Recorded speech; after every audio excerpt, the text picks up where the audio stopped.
told her, my granddaughter said, Grammy, said this girl threw the ball, busted me in my lip. I said, you know, you got to watch what you say in front of kids. And she said, see, I'm busted my lip.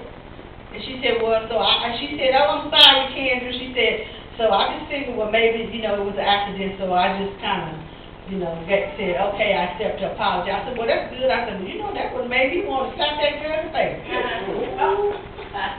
The next day she comes to the door and said, I got in trouble today, Granny. I said, what? She talking about, Wood went to the office with Mr. Morton one night. I said, what'd you do? She said, Granny, that girl hit me again with that ball. And she said, and I slapped her face.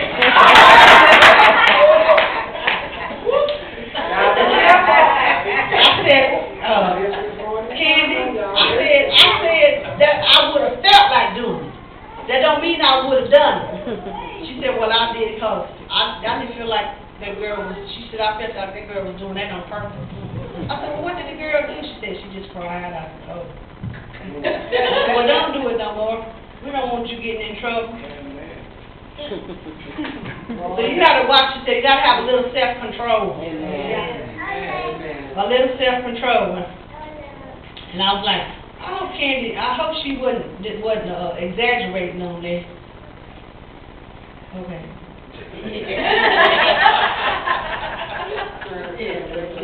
Yeah, I was feeling guilty. So see, I just stood up there and said that. And she was listening to me. Be careful. You know, we got to teach these kids to have self-control. They can't be fighting and stuff, so we can't be sitting up talking about it like that. So we got to add to our face some temperance. We can't always be out of control and lose the control. You know, I don't like fierce people. And everybody has a temper. We know that. And that's part of us, and that's why we have to learn how to control that temper. Amen. So when you feel yourself getting all crazy, people with temper run folks away from them. Amen. Because they don't even know how to talk to you when they know you got temper. And you one of these kind of people, anything liable to set you off, ain't nobody gonna fool with you. Amen. Come on. You don't want to go up talking to somebody, and you might say something to them, and they, well, you know, that makes you feel like, well, I guess I better leave them alone. Because you don't never know what kind of attitude they're going to be in. And some days you might not be able to just throw that out. You might have some fire to do that day. Get real. That's real. You know, the Bible says a soft answer turns away wrath. So when somebody come up on you wrathfully, maybe you in the mood that day and you can say, well, oh, sister, okay. But then you might be in the mood that day you want to fight too. So then you got two people with some fire, so it's going to be some mess going on. And we have to learn how to have some temperance and some self-control. And then to that, we got to add some patience. Oh, boy, that's a big one right there, which is endurance. Because we don't want to endure nothing too long. We want things to get over real quick. We don't want nothing that's hanging on us and stay on us too long. We can only bear it for a little while. Amen. You know, when I went through that breast cancer, they told me I had to do 4 rounds of chemotherapy, and I thought, oh, God, how am I going to do that? But I thought, you know, when I went through that did teach me a little patience. Because it was like for 4 months there, I didn't have nothing I could worry about because I didn't feel like doing that. So I didn't worry about the bill.